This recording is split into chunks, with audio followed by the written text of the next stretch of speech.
This Sonic Obsession jumps into Vinyl Tag 2025.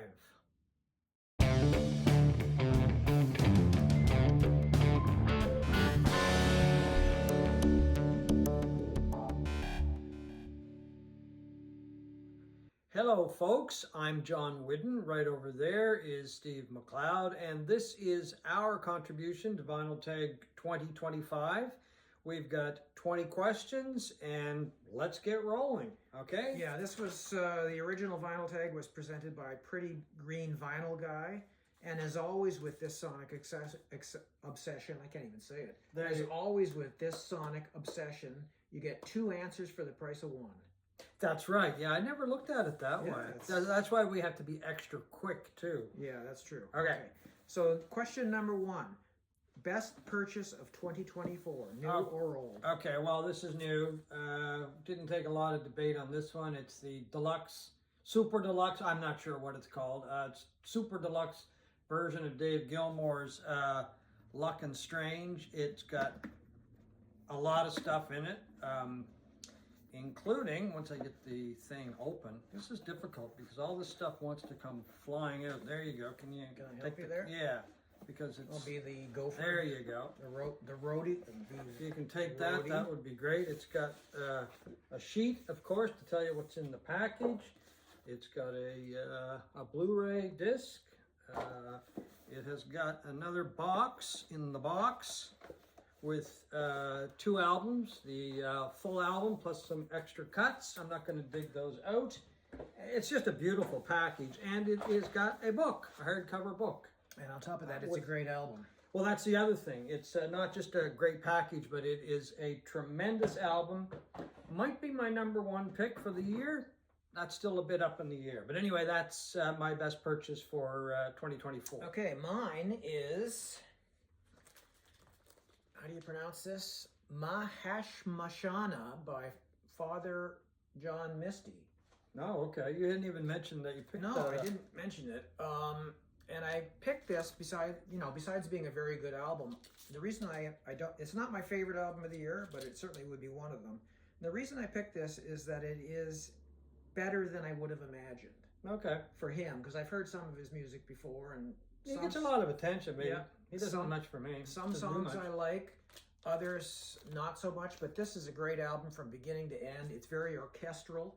The songs are beautiful, and it reminds me of, something that might have come out of Capitol Studios in the 1960s or something with an orchestra and all that stuff. Okay, I'll have to check it out. Just a fantastic record. Okay, so the second question, sir. 50 years later, what's your best album from 1974? Well, it's funny, when I was looking at 1974 albums, it wasn't a great year. No, it really wasn't. Initially, I had chosen These Foolish Things by Brian Ferry, but I double-checked it, and I guess officially it came out in 1973. So, and that's an album I still listen to. So I went to another album that I still listen to, and here's the new Rhino version. This is Steve's copy. I have a copy too. It's Grievous Angel by Graham Parsons.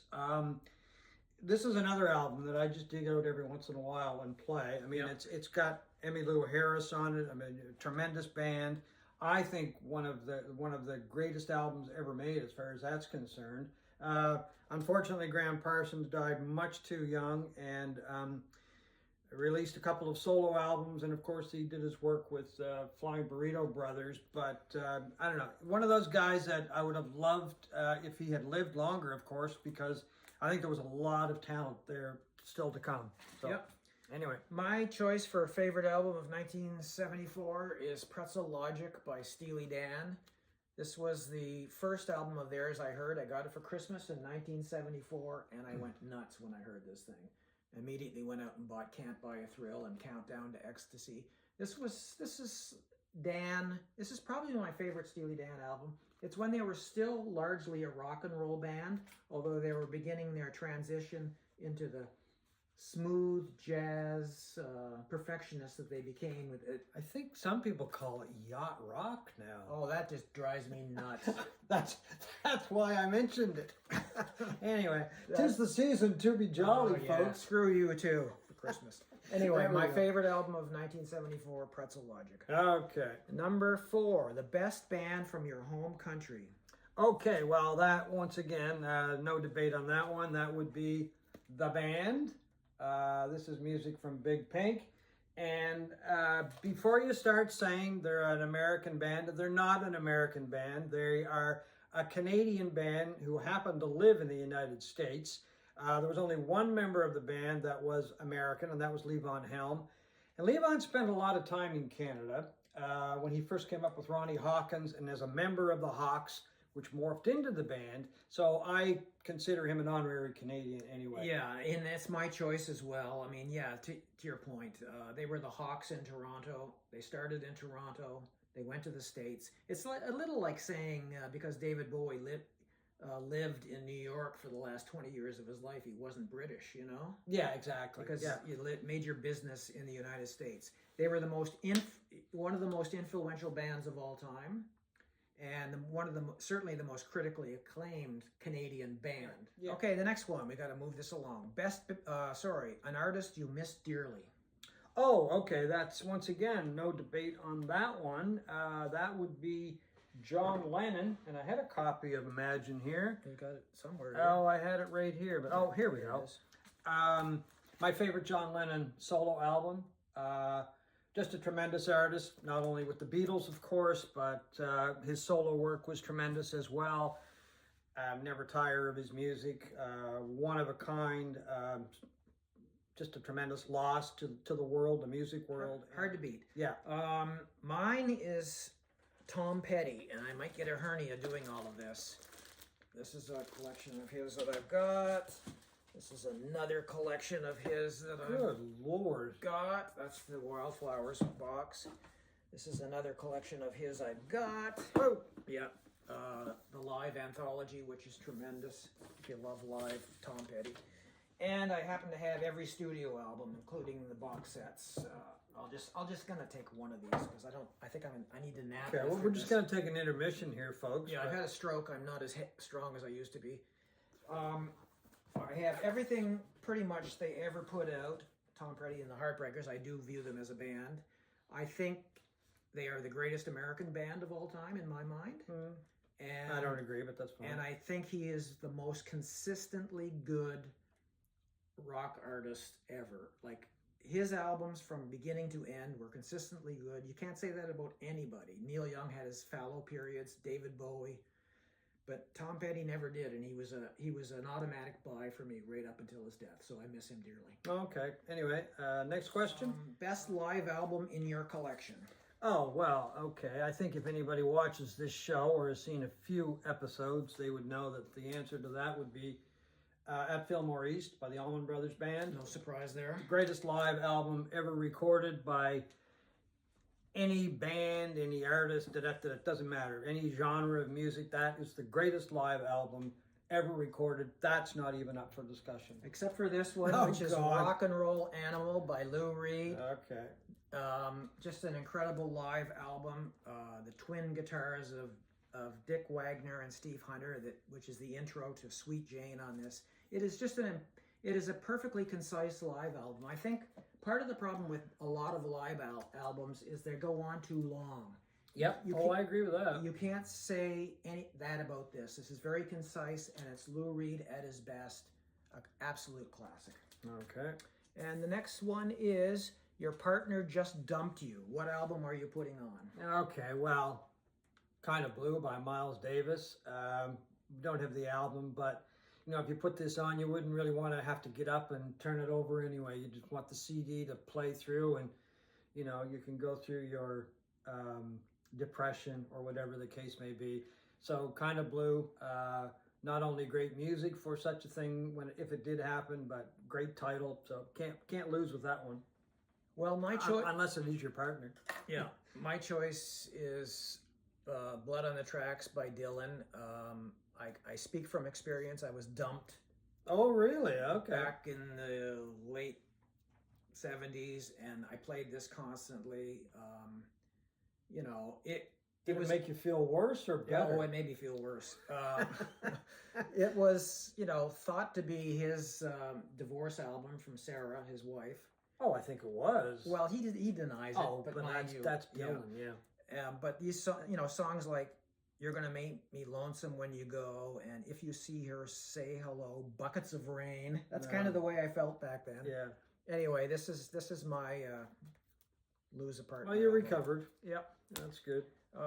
Next is best sounding drums on an album.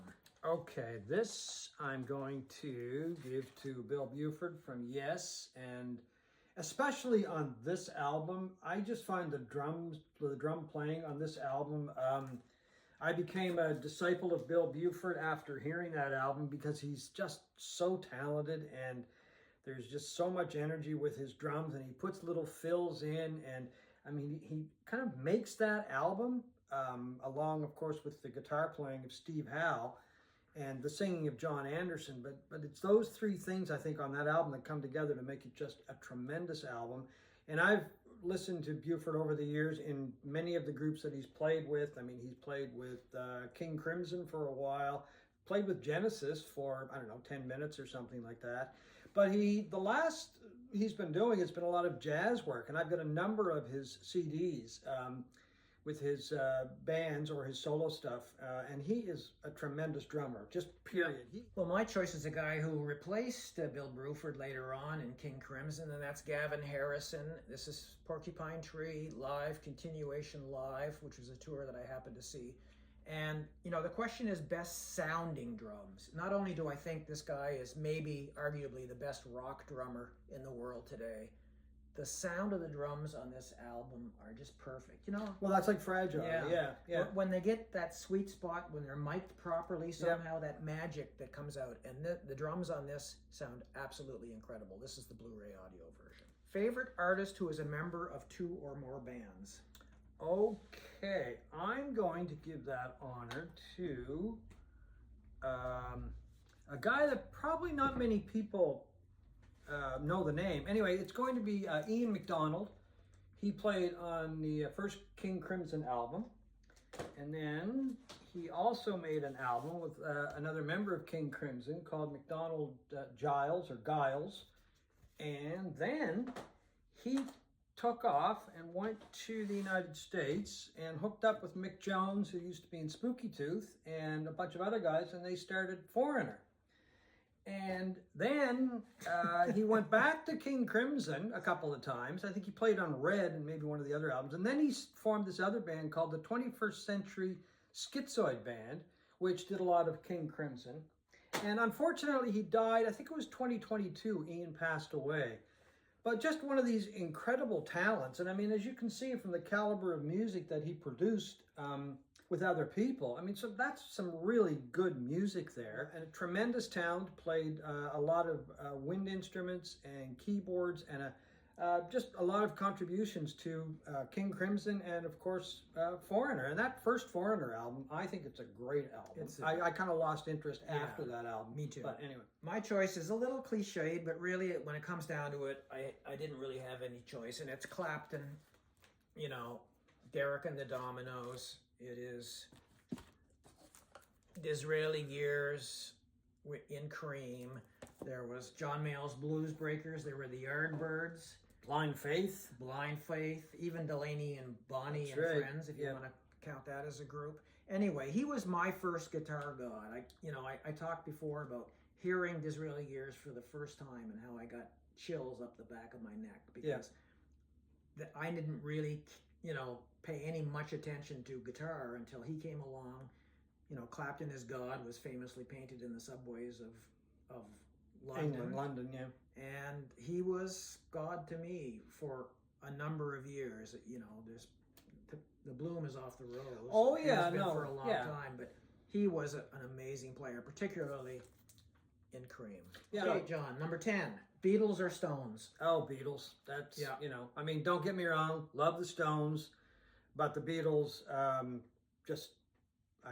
miles ahead of the Rolling Stones when it came to songwriting, creativity, lasting impression, the innovation they brought to music, the songwriting, the singing, the musicianship. They're the reason I became a music fan. Yeah. And you too, I'm sure. And the reason we're doing this channel, so blame them if you don't like this channel. Number 11, you found a bag of weed. What album are you going to listen to? Okay, I'm going to dig out my old copy. I don't have it with me. I left it home of Grateful Dead's Europe 72. Put it on and then just kind of dive into that bag, because that just kind of takes you back in time. Well, we live in a country where it's legal. If we found a bag, we would do the proper thing and turn it over to the police, John, and say this is illegal weed. Yeah, because we just buy legal weed. Right? Yes, that's true. Yeah, okay. So anyway, but if you know, the obvious answer at first, I thought, well, it's got to be Dark Side of the Moon, because that's what I did. Well, I thought about that, or Meadow, yeah, or Amagama, actually. You know, I don't know how many times we sat in a room at university, rolled about 20 joints, and just zone out to Dark Side of the Moon. But that's probably why you got dumped. Maybe so. It was after that, actually. Oh, okay. Anyway, but I wanted something more modern, and it is Hand Cannot Erase by Steven Wilson, who's a particular favorite of mine. This came out a number of years ago. It is in the vein of, he was greatly influenced by Pink Floyd when he first started, and his albums are a mixture of spaciness and great classic rock and fusion even. And this is just, I suspect after a joint or two, this would be quite a listen. It's got one of the greatest guitar solos of all time on this. Guthrie Govan, the British guitar player, does just an incredible solo on Regret Number 9, and I think this would be a blast. You haven't tried it then? I have not tried it. The dope, I mean. No. The bag of weed. Okay. No. Anyway, next question, sir. An artist whose political stance has soured you. Oh, Roger Waters. Same here. I mean, I don't even know if I really want to get into it. His comments mainly about the war in Ukraine, and as I say, I don't really want to get into that. He's done interviews and, you know, basically saying that Russia was provoked, and some people have called him an apologist for Putin, and, you know, I mean, he has called for a ceasefire. But of all the people that I would think of that would be so anti-war in any form whatsoever, it would be Roger Waters, because I look back at a lot of the material that Pink Floyd recorded. And anyway, as I say, if you really want to check out his comments and that kind of thing, let's leave that to you individually to go. Yeah, he's my choice as well. It doesn't affect my ability to like his music or that, but he's a Putin apologist, which rots my socks to no end. Yeah. Okay, the next one, and this is question 14. Show a favorite record label. Oh, okay. I'm going to go back to the Grateful Dead for a second. And I really like this label. And this is Wake of the Flood. And this is an original copy. And this is the label. Oh, that's interesting. Yeah, and it's a really cool label. It's not like the Warner's green label. No, because when they set up their own record label, Grateful Dead Records, this was the label. You can see it there. Yeah, what is that on there? It is some kind of skull. Right? Skull. It's the skull figure playing some kind of mandolin or some kind of instrument like that. Anyway, but this is an original copy, and I've been carrying this around for years. It's just a really nice label, and I don't even know if they used that label after they used it on that album. That was the first release, and I'm not sure. That was the 70s. I'm not really sure. I've never seen they that carry. before. Well, I know. That's why I wanted to point it out. I kind of forgot about it, but anyway. Mine is the original Canadian version, which of Klaatu, you know, the crazy album that, oh, I got it sideways there, that some people thought was actually the Beatles. Silliness. Anyway, this is, it first came out on Daffodil Records in Canada, and this is the Daffodil label of a Yeah, that was a cool label, too. It was a very cool label. Yeah. Although it's got a different label on the other side, so I don't know. Anyway. Well, Klaatu was really the Beatles, remember? Yeah, that's right. Yeah. That's the kind of thing that they would do. Yeah. Anyway, for those who don't remember, Klaatu was, there was a rumor circulating that Klaatu was really the Beatles. They were from Vancouver, yeah. And anyway, they weren't. Put out a number of albums, and then Capitol Records, when this became really popular because of the Beatles rumors, Capitol took it over and had the typical Capitol label. Yeah. Number 15, a run of 3 great singles.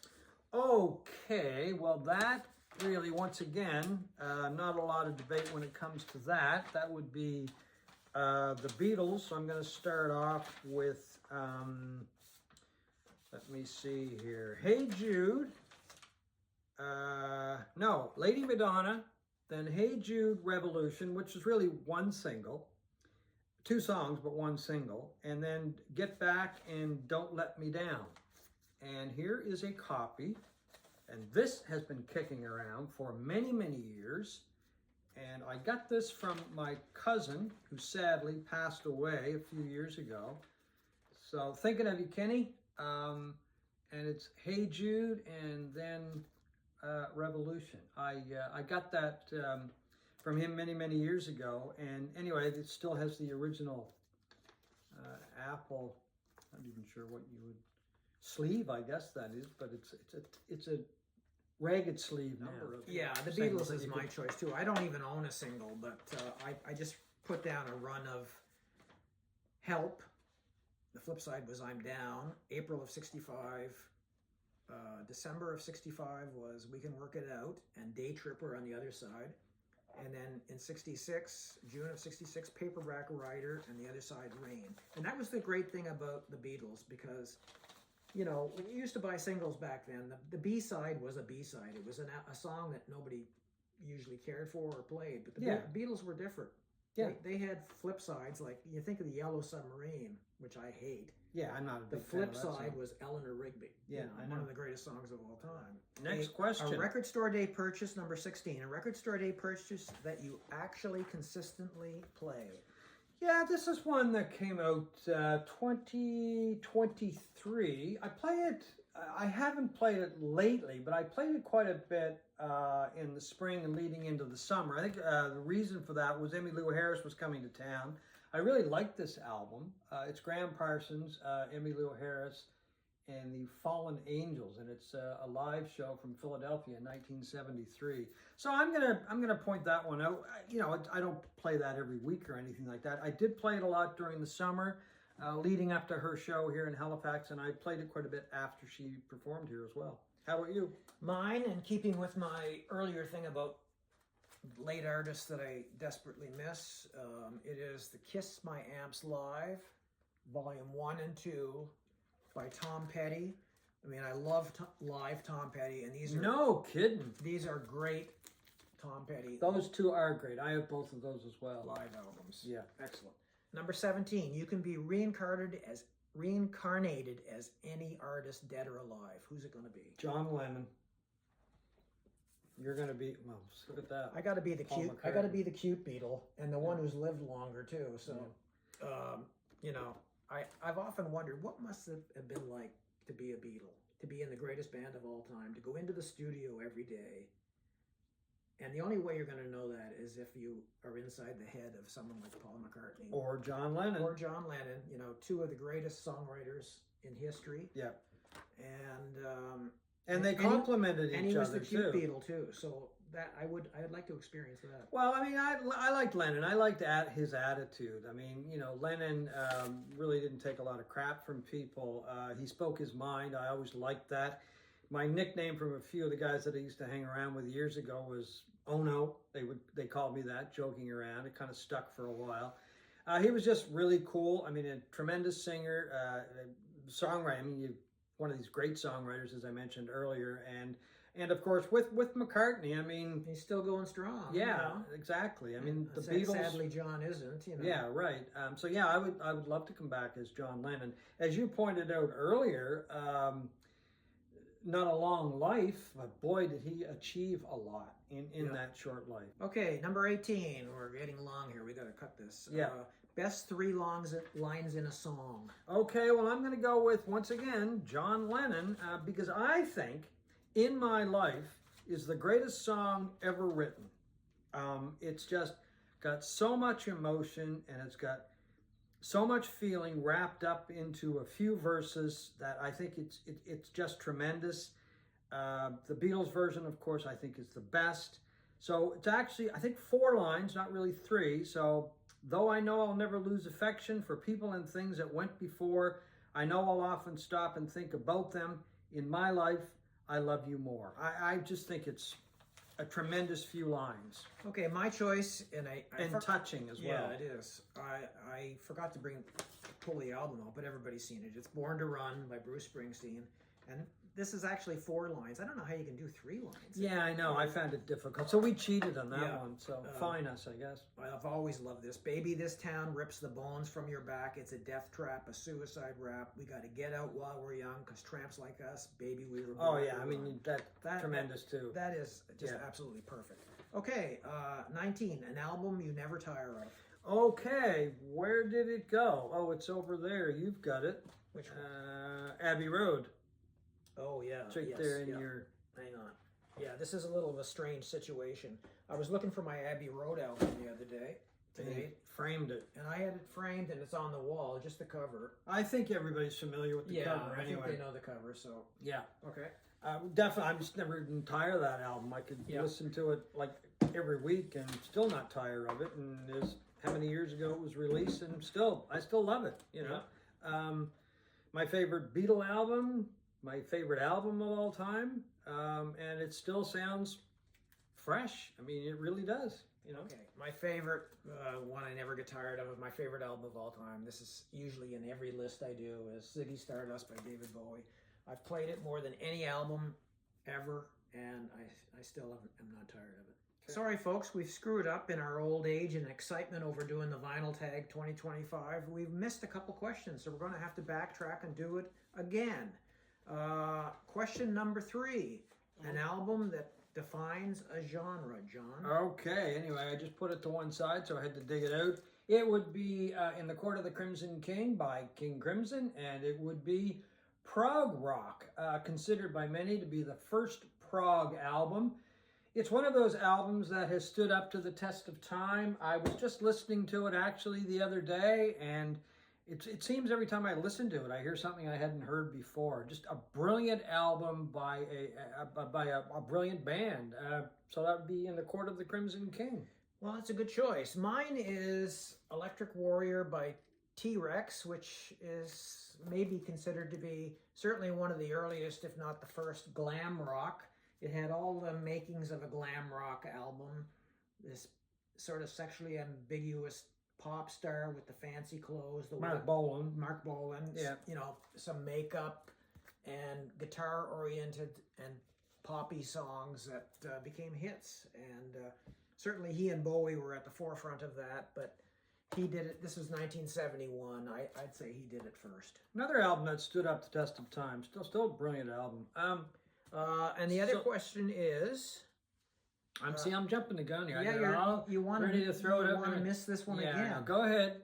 80s album that you still play a lot. Okay, that would go to Bruce Springsteen in Nebraska. I think this is one of Bruce Springsteen's masterpieces. I think he made 2 masterpieces, Darkness on the Edge of Town and that album. Both very different in sound that show the range of Springsteen, but I think it's just a brilliant album. The songwriting in there, I think, is some of the finest writing that he ever did. It's very stark and it's very dark, but I love it. My choice is arguably my favorite album of the 80s, Joshua Tree. I just think this was the album that launched them to mega stardom, to become, you know, one of the biggest bands on the planet, probably the biggest of that time. It's just a perfect album, great songs, great songwriting, great production by Daniel Lanois and Brian Eno. Fantastic album. Okay, so we have one question.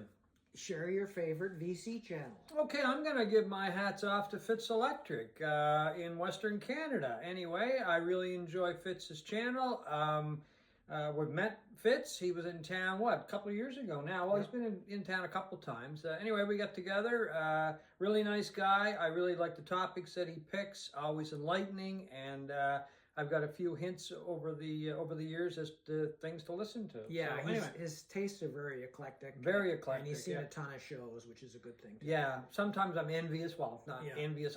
Sometimes I'm very envious of what he sees. But anyway, that's the market that he lives in. Well, and keeping with that theme, my choice would be Mazzy. As much as I like Fitz's Electric Bar and all of that, Mazzy's channels, his episodes always amaze me, just with the production value, his breadth of knowledge, his taste in music, and these amazing stories of growing up in San Francisco. Yeah, I really like Mazzy's channel as well. When it was happening, he was at everything from the be-ins with Jefferson Airplane and all that stuff to one of our favorite things that I would love to have been at, the Last Waltz. Oh, exactly, yeah. Band. So anyway, folks, that is our contribution to Vinyl Tag 2025. I want to keep saying 2024, but 2025. So we hope you have enjoyed watching it. And thanks for the questions. And anyway, we shall see you hopefully before the end of the year, if not very early in 2025. Take care, and thanks for watching this Sonic Obsession.